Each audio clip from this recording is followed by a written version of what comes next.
Exactamente, y esa es por eso nuestro trabajo no es un trabajo sencillo, porque estamos trabajando creencias y esas creencias nucleares, ¿cómo nosotros vamos a diferenciar? Algunas creencias son disfuncionales. Ujú. Por eso es súper útil identificar, yo suelo utilizar literatura de David Burns, no sé si conocen, él trabaja creencias contraproducentes, CCP, creencias contraproducentes, que son igual, muy parecidas a las de Albert Ellis, también las 11 creencias irracionales, donde está, por ejemplo, la catastrofización, está la preocupación excesiva, está el pensamiento blanco y negro, la personalización.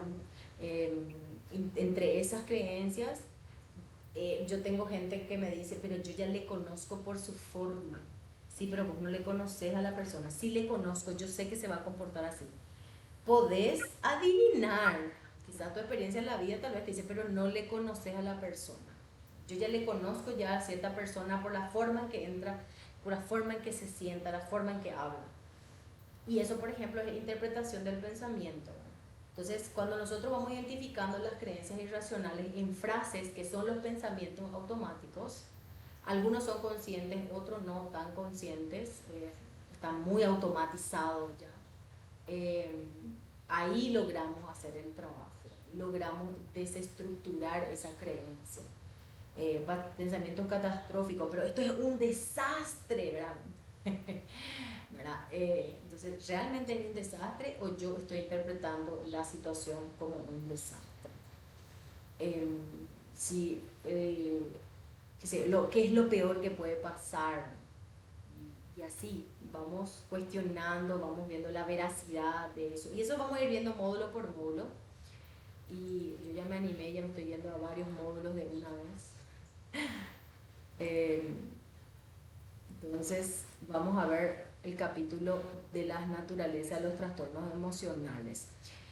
Yo quería pasarles a ustedes para que ustedes puedan leer. Yo voy a trabajar este capítulo 2 y ustedes van a trabajar el capítulo 3. Entonces, yo lo que voy a hacer ahora es enviarles el archivo para que puedan tener ahí, no sé si están del celular o la computadora, le voy a enviar solamente el archivo en el grupito, acá, manual, factores, conceptualizaciones. Voy a mandar este archivo y después les voy a dar un tiempito para que puedan leer. Yo voy a trabajar el capítulo 2 y ustedes, después yo voy a hacer preguntas, entonces ahí, así ustedes también leen y no se cansan de mí. 2. Voy a compartir aquí. Bueno, ¿dónde está mi clase? Está acá. Bueno, nosotros vamos a trabajar el modelo de la vulnerabilidad. La triple, la triple vulnerabilidad, ¿verdad? Que habla de un conjunto de vulnerabilidades para desarrollar ansiedad, trastornos de ansiedad, trastornos emocionales que están relacionados, ¿verdad? Este modelo de vulnerabilidad habla también de que existe una contribución genética común en los trastornos emocionales. Por ejemplo, si la mamá y el papá tienen, entonces por definición, los hijos también muy probablemente van a desarrollar trastornos emocionales. Y hay una parte de la investigación sobre vulnerabilidad biológica que se centró en la base genética y en los temperamentos. Ahí tenemos como etiquetados como ansiedad, neuroticismo, afecto negativo y conducta inhibida.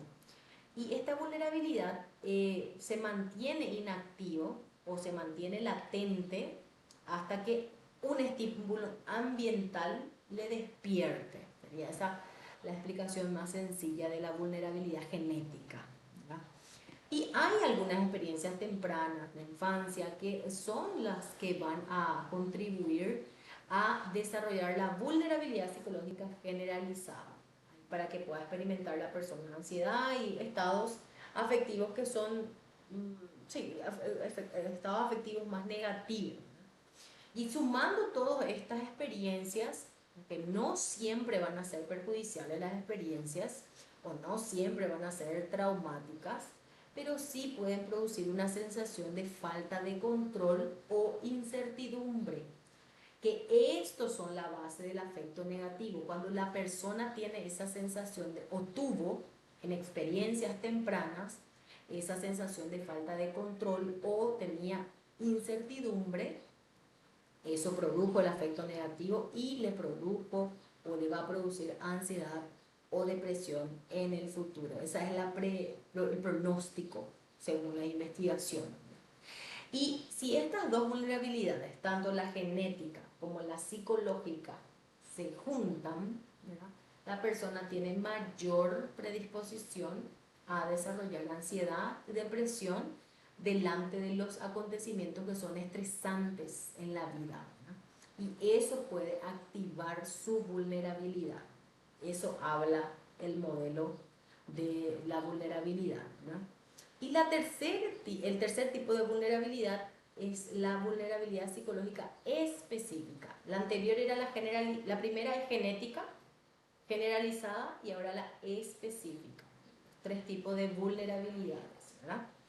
Y aquí es cuando la persona aprende una respuesta particular. O sea, ella aprende de una manera específica a reaccionar ante la ansiedad o ante situaciones también que son potencialmente peligrosos.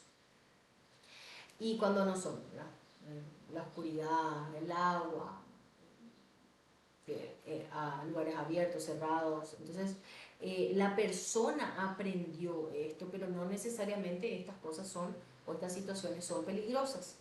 Pero esta experiencia de aprendizaje en la infancia se puede adquirir directa o indirectamente. Por ejemplo, si se le ve a los padres, por ejemplo, como modelos de temor hacia situaciones, por ejemplo, le ve a tu mamá gritando porque viene, hay un ratón y le tiene miedo al ratón y grita y no sé qué. O sea, a ella no le pasó una manera indirecta de aprendizaje, o de repente eso es bien, no, esa es una forma directa de aprendizaje, ¿verdad? O por ejemplo, sensaciones somáticas, ¿verdad? Me voy a desmayar, no puedo, me duele la cabeza, se me sube toda la presión por tu culpa, ¿verdad? Ahí eso es como más indirecto, pero la persona también aprende y ahí podría desarrollar, qué sé yo, agorafobia, ataques de pánico, hipocondría, ese tipo de ansiedades.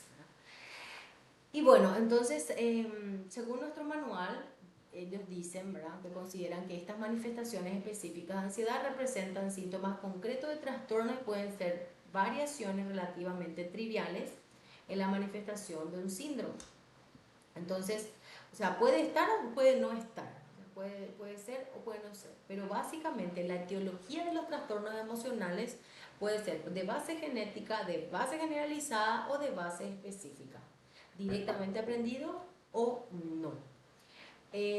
Ahora, el segundo punto importantísimo en la naturaleza de los trastornos emocionales tiene que ver el papel de la regulación de las emociones. Y en este punto, a ver dónde yo dejé esto acá, en este punto es muy importante. Este material yo les voy a dejar, eh, no, de hecho ya está este material de la clase, les voy a dejar en la carpeta. Ya hablamos de las tres vulnerabilidades, ahora todavía no vamos a llegar acá. Voy a poner más abajo, porque primero quiero hablar del papel de la regulación de las emociones. Porque acá es donde nosotros tenemos nuestro gran desafío en el consultorio. Porque al comprender el papel de la regulación emocional, nosotros vamos a poder guiar el proceso de una manera más eficaz.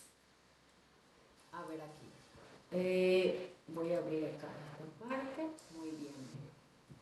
Bueno, entonces este concepto importante para entender los trastornos emocionales, cuando hablamos de trastornos, necesitamos pensar directamente en regulación emocional. Hay algún tipo de desregulación. Vamos a abordar la estrategia que las personas utilizan la experiencia, la intensidad y la forma en que expresa sus emociones. La regulación y la desregulación son factores comunes en el mantenimiento y en el mantenimiento y en la aparición de los trastornos. La regulación o la desregulación. Ese es nuestro objetivo principal en el inicio del tratamiento. Entonces los trastornos emocionales se caracterizan mucho, yo había dicho eso en el inicio de la clase, ¿verdad? Porque la persona quiere controlar el exceso de sus emociones, ya sean emociones positivas o sean emociones negativas. Pero ese deseo, ese intento excesivo de querer controlar sus emociones, de hecho, en la anamnesis yo suelo preguntar, el motivo de consulta, quiero controlar mi emoción. No. O sea, las personas tienen en su mente que es importante controlar las emociones. Diferente es de manejar las emociones o regular las emociones. Nosotros hablamos de manejo y regulación, no hablamos de control. ¿Cómo cambió? Ahora, entre paréntesis, le comento, recuerdo en mi época de facultad, hace muchos añitos, recuerdo que un profesor, yo le había preguntado si nosotros le íbamos a curar a la gente, ¿verdad? Y él me dijo que no, que nosotros le íbamos a controlar, le íbamos a ayudar a controlarse. Y ahora ya no hablamos en estos términos. Pasado más de 10 a 15 años, no hablamos más en estos términos, hablamos de manejo y hablamos de regulación. Ahora, este tipo de, bueno, cierro paréntesis y continuamos. ¿Verdad? Las personas que están preocupadas por la forma de expresar las emociones o no sentir las experiencias emocionales, intentan usar estrategias de regulación que son desadaptativas, como por ejemplo la supresión o la evitación, ¿verdad? Y de esa forma la persona o ignora su emoción, guarda su emoción y de esa forma es que empiezan las consecuencias no deseadas como comportamientos disfuncionales. Y acá yo tengo un ejemplo muy, muy típico, que es lo que yo trabajo, porque yo trabajo más en mi área de alimentación, psicología de la alimentación. Personas que tienen comer desordenado, que no está tipificado como un trastorno, pero que ese comer desordenado le lleva a una alimentación no saludable, lo que le lleva a desarrollar un sobrepeso, una enfermedad metabólica, pero no solamente porque comió mal, sino que su única vía de regulación emocional, entiéndase desadaptativa, esta nueva regulación funcional, le llevó a comer desordenadamente para poder callar sus emociones o suprimir o evitar sus emociones. Entonces, ese sería el análisis de este comportamiento.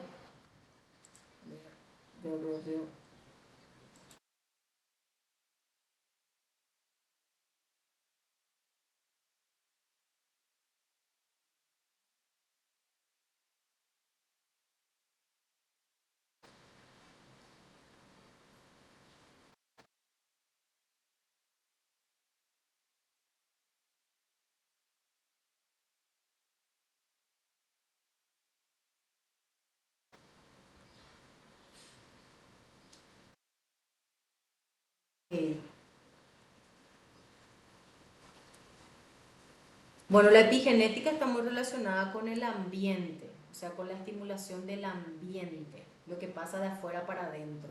Y lo genético sería de adentro más para afuera. Esa sería la creencia fundamental entre emociones de base epigenética.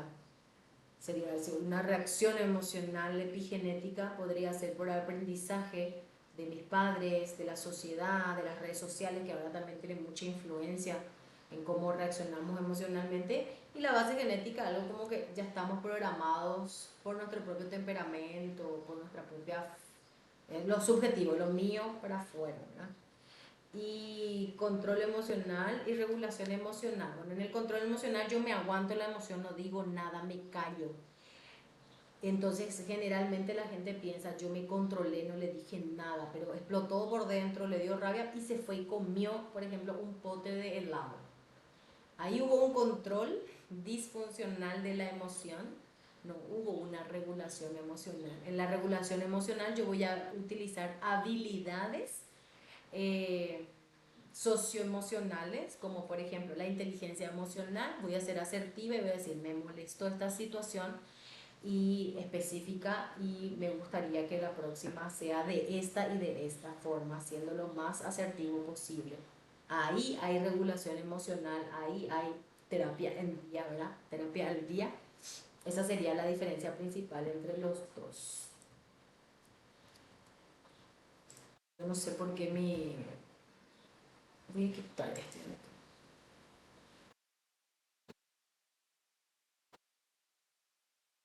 Bien, bueno, ya respondí a la pregunta. Ahora sí me aparecen las palabras acá, así que ahora sí va a estar más tranquilo. Bueno, entonces nosotros nos quedamos aquí. Ay, yo no compartí mi pantalla donde nosotros estamos. Estamos en la parte de conceptualizaciones, nos quedamos en el modelo de la triple vulnerabilidad. Eso estamos trabajando en este momento.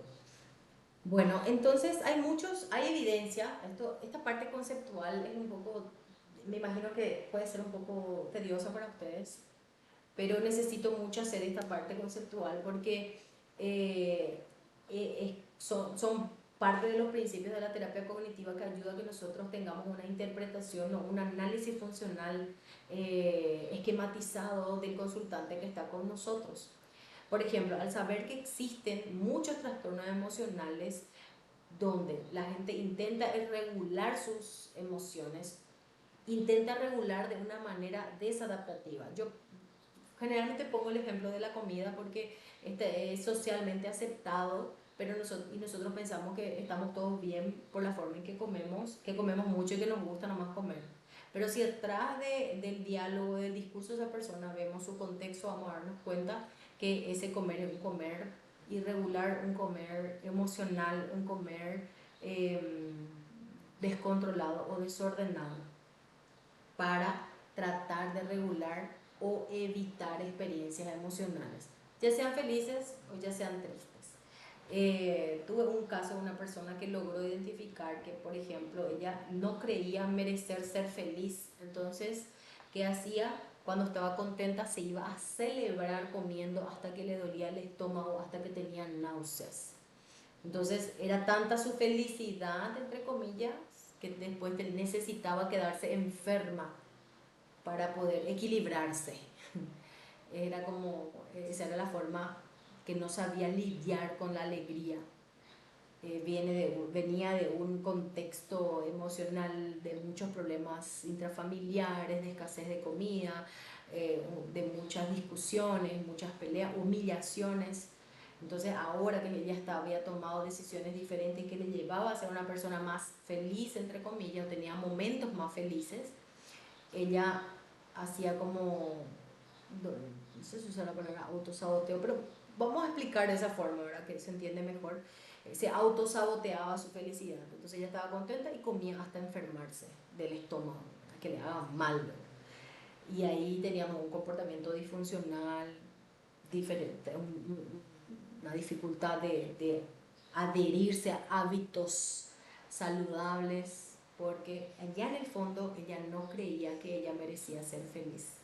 Entonces, o estaba feliz afuera y su cuerpo por lo menos tenía que estar enfermo, porque no todo puede estar bien en la vida. Esa era una creencia que ella tenía, no todo luego tiene que estar bien.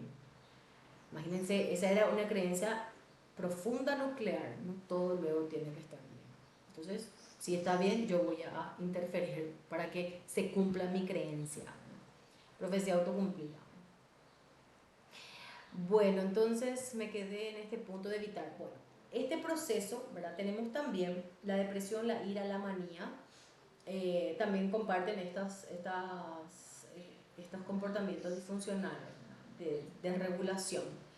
Y cuando nosotros integramos estos conceptos en la teoría y la práctica, ahí surge, ahí viene el protocolo unificado, ¿verdad? Donde Barlow y todo su equipo con nombres difíciles de pronunciar trabajaron para regalarnos, para darnos este manual sumamente útil. Principios básicos del tratamiento, esquema del tratamiento. Muy bien, acá. Yo les acabo de enviar este archivo donde hay principios básicos del tratamiento. Me gustaría que, bueno, si quieren leer esa parte, pueden leer. Pero yo quiero más abajo que, no, que empiecen a leer desde descripción de los módulos de tratamiento y ahí vamos a dividirnos como ustedes, si van a estar vendiéndole, si van a estar explicándole cómo van a hacer. Vamos a hacer lo siguiente, estamos en el consultorio y tenemos el consultante delante de nosotros. Es muy importante que el consultante tenga una previsión de cuántas sesiones va a necesitar. Acá nosotros tenemos 15 módulos, 15 capítulos que nosotros podemos dividir estos capítulos. Podemos trabajar. Cada persona, según su propia creatividad, va a dividir los capítulos. Ya en su aplicación clínica, en su propio consultorio. Pero hay sugerencias, pero acuérdense que nosotros, esto fue aplicado Reino Unido, Estados Unidos, o sea, personas que tienen otro tipo de formación académica, tiene otro tipo de pensamiento crítico, tiene desarrollado otra forma de aprendizaje. Entonces, aquí nosotros necesitamos tomar este manual, al hacer un estudio, hacer un análisis funcional de nuestro consultante y adaptarlo según su realidad, adaptarlo según lo que la persona va a entender, cómo la persona va a entender y cómo la persona se va a comprometer. Por eso, yo quiero que hagamos la práctica de que se lean esta partecita que les estoy mostrando, yo ya les mandé, que es de la página 46 hasta la página 51, de la 46 a 51. Entonces, ¿cuál va a ser nuestra dinámica? Van a hablar, yo voy a ser su paciente y ustedes me van a decir, ¿verdad? ¿Qué vamos a hacer en la sesión 1 o 2? Y me van a explicar en sus palabras qué es lo que vamos a trabajar. Si yo te contrato como mi terapeuta, por ejemplo, ¿qué es lo que yo tengo que esperar de vos? Voy a venir, ¿cuántas veces lo que voy a venir? ¿Cuánto tiempo lo que voy a estar contigo? Y si de repente necesitamos más, ¿cómo yo voy a hacer